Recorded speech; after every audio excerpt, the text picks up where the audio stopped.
Hi, everyone, and welcome to the Healthcare IT Today Interviews podcast. I'm John Lynn, the founder and chief editor at Healthcare IT Today. I'm excited to talk about something really interesting, outsourcing HIM. And this is a topic, I think has been discussed in a lot of areas, but I'm excited to go straight to the source today. And my guest is Ali Merchant. He's founder and CEO of AM InfoWeb, a leading health information management outsourcing organization. Welcome, Ali.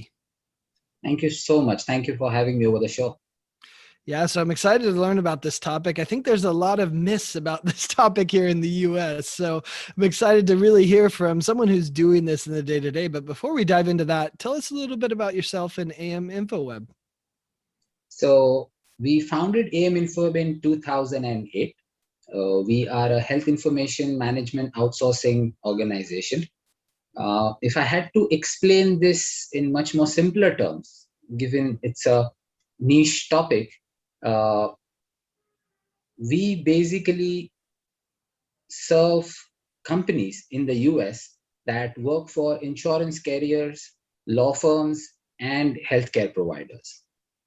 So what we do essentially is we help these companies set up a secondary operations unit with us in India so that they can tap into the huge talent pool that is available over here, and that also at a very affordable cost.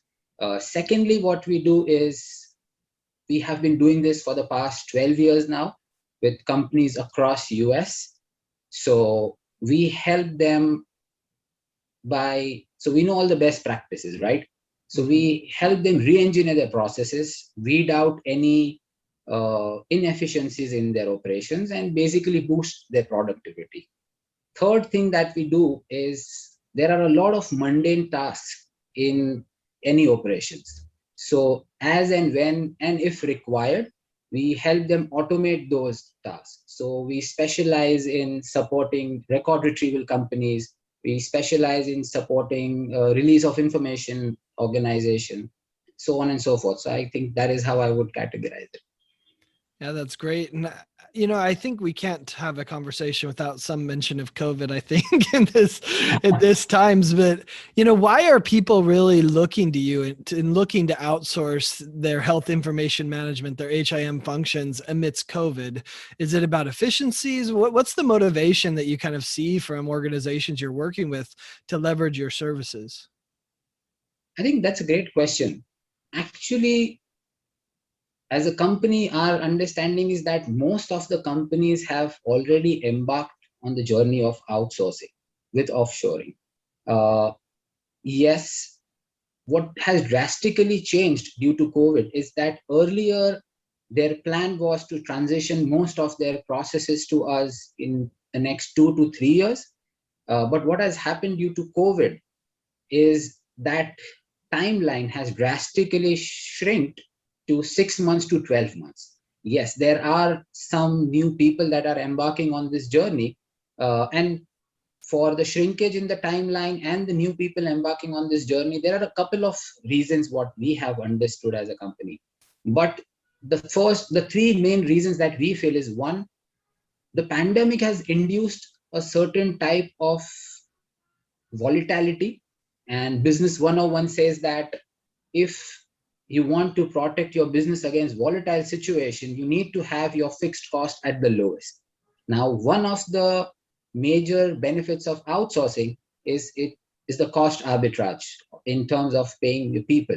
So that is one thing because of which the main thing because of which companies are looking to outsource during the pandemic, during COVID. Second thing is companies have identified the need for a business continuity plan due to this pandemic coming in, which especially implies to who hadn't started on their journey of outsourcing. And so for a business continuity plan also, third reason is not a very big reason, but it is worth mentioning. Interestingly, because of COVID, what is happening is the senior leadership has a lot of time because you have reduced travel, right? I Yeah. could never imagine myself not traveling to the US for a whole 1 year. Yeah. So Amazing. it's very, amazing. Yeah, it's amazing. It's the right word, I would say. So what's happening is they have ample amount of time. So if to transition their processes, which earlier they were doing in small chunks, now they're doing it very aggressively. Second, the ones who are embarking on the journey for the first time, the senior leadership there has the time to evaluate new vendors, partners, and outsourcing companies. So these are the three main reasons that we feel is the reason why people have started outsourcing and shrink the timeline due to COVID. Yeah, and I think what's interesting is everyone's understood the costs side of the equation, right? The cost in overseas is often much less than here in the U.S. But I think the question many ask is, can we really trust outsourced HIM? I think there's maybe even a mental block for many. If it's cheaper, can it be as high quality? So can we trust the outsourced HIM, and what do you do to make sure that these US organizations can trust what you're doing? That's a valid question. If I were in their shoes, I would have a similar question. But you have to look at the, the facts of the moment. If you look at it, outsourcing has been going on, especially with India, for the past 25 years now. So Yeah. we have Amazon, Google, these kind of companies that are walking distance from our office. Financial institutions like Deutsche Bank, BYN Mellon, JP Morgan Chase, these have set up large offices in India wherein they are outsourcing. So it in itself, these are like huge financial institutions. So in itself, it says that outsourcing is reliable and safe. Yes, when you are outsourcing, there are a couple of things that you should consider, especially in our line of business, since we have to manage a lot of protected health information. Yeah, You need absolutely. to look at companies that are reputed, have been around for a very long time. Secondly, companies that are SOC 2 Type 2 certified, specially audited by US based CPAs. Hmm. You need to look at organizations that are HIPAA compliant. And very importantly, one of the intangible things that we actually miss out on sometimes is you have to look for a company whose culture and values foster the importance of protecting this health information, because it is very sensitive information. So as long as you are covering these things, and of course, you have to evaluate if the organization is financially stable. And as long as you are taking care of these things, I feel that it should not be a challenge. I think another topic that people always ask the question for is, are you taking jobs away from the US if you outsource? How do you see that? And what's been your experience as far as, are a bunch of people in the US losing jobs because you're now doing the work of some of those people? That's a great and valid question. Uh, Honestly, uh, you would want to have that kind of a question, right? Let me share an experience with you to explain this part. So 3 years back, our sales guy approached to me that there is a potential customer that wants to specifically talk to you. Uh-huh. So I told him, what is it regarding? He's like, he has a specific question for you. I was very intrigued. I said, did not you ask what the question was? He said that, no, I would like to ask this question only to your CEO. I said, sure, we would like to, let's get on that call. We got on that call, and he ended up asking the same question. But his exact words were, so back then, this company was just 9 people in the organization, in their organization back then. So he asked that, you know what, Ali, these 9 people have been working with me for the past 25 years. They Wow. are more than family to me. How do I know it is inevitable. I have to outsource. My competitors are doing it. So eventually it is going to be a problem. So how do I let my family go and give you their jobs?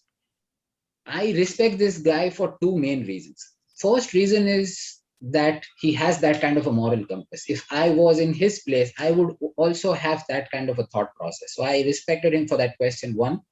Second, very important thing is outsourcing is a journey that we take with someone. So if you're outsourcing, you have to be transparent. Now, what happens is most of the time, these kind of questions don't get asked. And then it's a long-term relation. And as we all know, you would agree to this, that without transparency, a relation cannot be sustained. So I Yep. really respect him for, straight away going ahead and asking me this question. So I told him that, you know what, the moment you start using our services, we will optimize your operations minimum by 20 to 30%. And on top of that, depending on your location, your operations cost will also go by 60 to 70%. So if you look at it, your profits are going to grow exponentially. Now, as long as you are open to reinvest this extra profits into marketing, sales, and reskilling and upskilling your people, you have my word that this is not going to be an issue. In fact, you will end up giving them better paying and more satisfying jobs and better roles in your organization. Long story short, it has been 3 years now. They have a team of 90 people with us and a team of 22 people in the US. And Wow. all those 9 people, they have been reskilled, upskilled, they have better paying good jobs. They are either account managers. So earlier they were record coordinators. So it was Uh-huh. a records retrieval company. And they were telecallers, basically, record coordinators. So now they are Yep. either into sales, they are into marketing, they are taking care of his finances. But there are three other things that happen. In total, four. The first thing is he was able to give them better paying, high, more satisfying jobs. Second thing happened was he became a much more higher tax paying citizen. Third thing that happened is he's able to give his family a better life. Uh-huh. He is able to put his children through better colleges. And fourth thing is he's able to contribute more to his local church and community that he resonates with. So sometimes it's asking the questions transparently, and a shift in the angle of looking at things can make all the difference, and uh, much higher positive results can be yield as compared to his thought that he would have to let go those people. Even I wouldn't like to let go people that have been especially working with me for 20-25 years, right? Sure. That's like a huge thing. How do you know their families, you love them? It's just not possible. But this has been our experience time and over again. This is just one experience that I'm sharing here. Yeah. No, what a great story. I love it. So, what would be the process of someone outsourcing to you? I imagine many look at this and say they're a bit overwhelmed probably by thinking of how do I make this shift? Do I turn it off? Like, so what's the process for someone who might be looking to outsource to you? It's pretty simple. We basically get on a call with them once they decide, and then we understand what's the customer's goals, challenges, area of help that they require. And then we understand what is the volume, so we can set up a pilot project. Secondly, what we do is we align our IT teams and make sure that that part is taken care of. Hmm. Third, according to the needs, goals, problems, or challenges that they are facing, we develop a training program, and then we start with the pilot. Uh, this has been our experience. I say it with all humbleness that in just 1-2 years, sorry, 1-2 months, uh, they see the value, and then they are just open to transitioning more and more work to us. Yeah. So it's interesting that you have multiple HIM clients. How do you approach that? And are there benefits from you supporting multiple HIM clients? And how does that work out for organizations that work with you? Sounds like you share some best practices. Is that how you approach it? Yes, absolutely.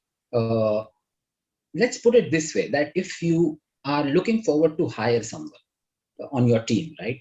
You want to hire someone with raw talent and smartness. But what if this person comes with experience and relevant skills. That's like a much better cocktail to have, right? Yeah, Uh, for sure. so this is similar to that. When you are going out and outsourcing, it's on the customer or a client to judge if the organization as a whole is smart and talented, but having relevant experience certainly helps. So let me, put it this way. There are so many things that get streamlined or focused towards a certain direction when a company when a company or an outsourcing organization specializes in a certain domain. So let's take the example of the purpose.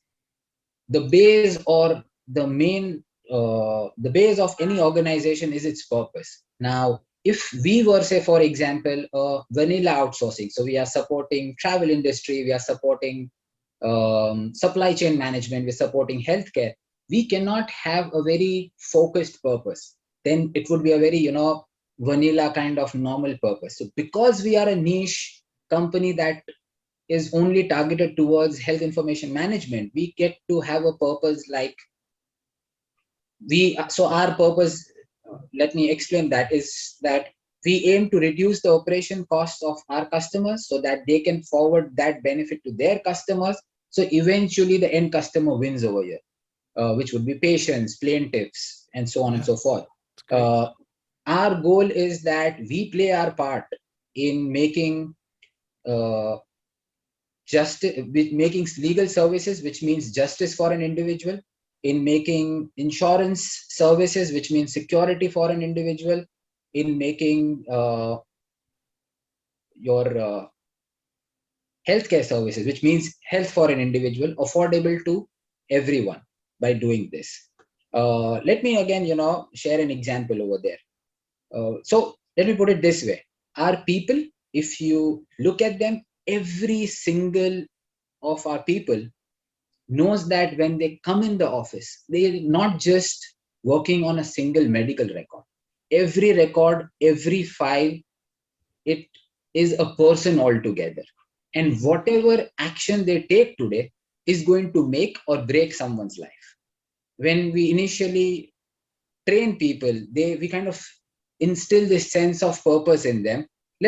Give me another example. So when they know this, they have this kind of a thought process. They know that if they are working on a disability claim, so let's assume that there is a single mother who has filed a disability claim, has 3 children.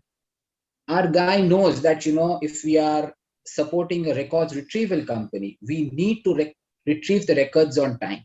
We need to be dedicated. If we are supporting a release of information company, we need to release the information in time. If we are helping summarize the records, we need to do it in time and accurately.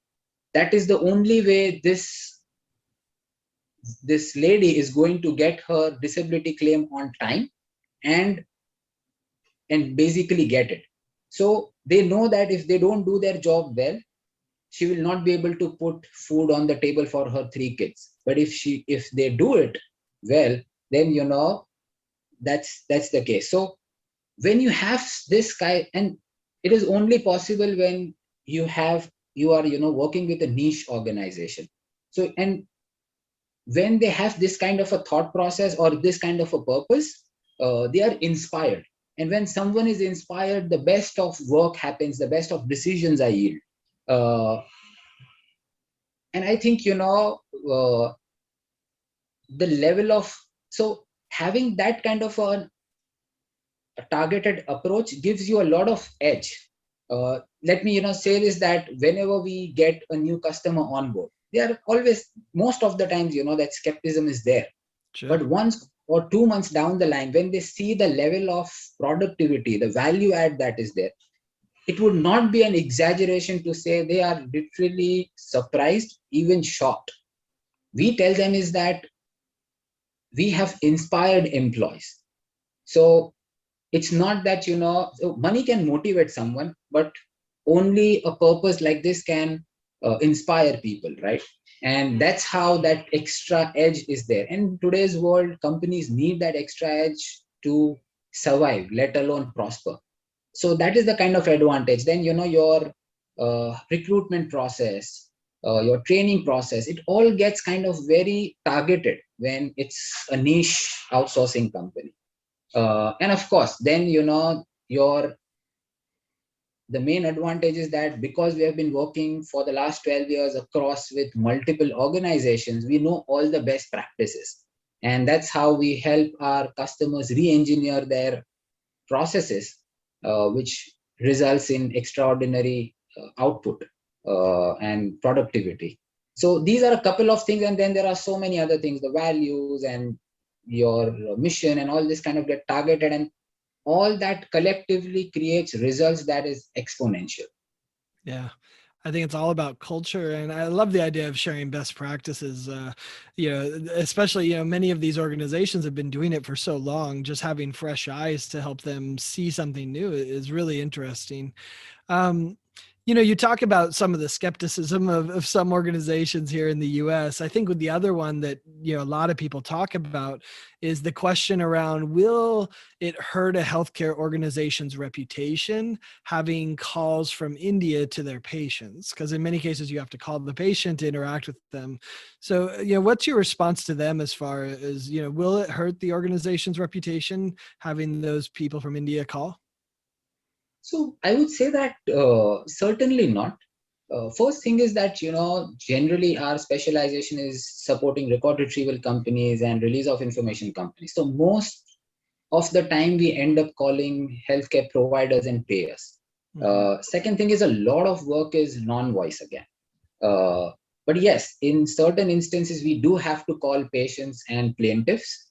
But in the last 12 years, we have never encountered such a challenge, Hmm. at least that I can recall of.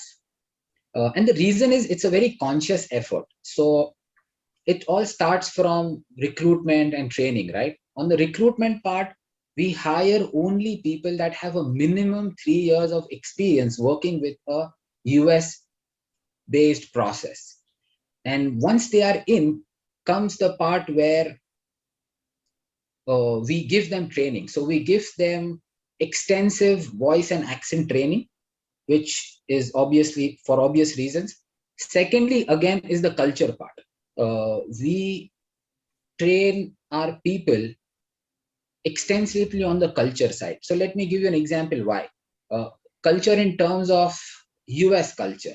Uh-huh. Uh, so we let them know which are the prominent sportsmen, who are the celebrities out there, what's going on there. We have regular sessions where they know what's going on in the US.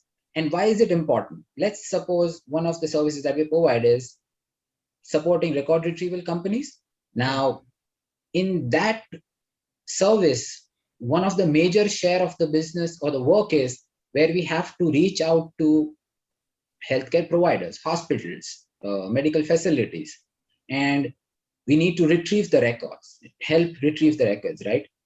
If these people are our people are able to make or build a great rapport, then that process becomes really easy.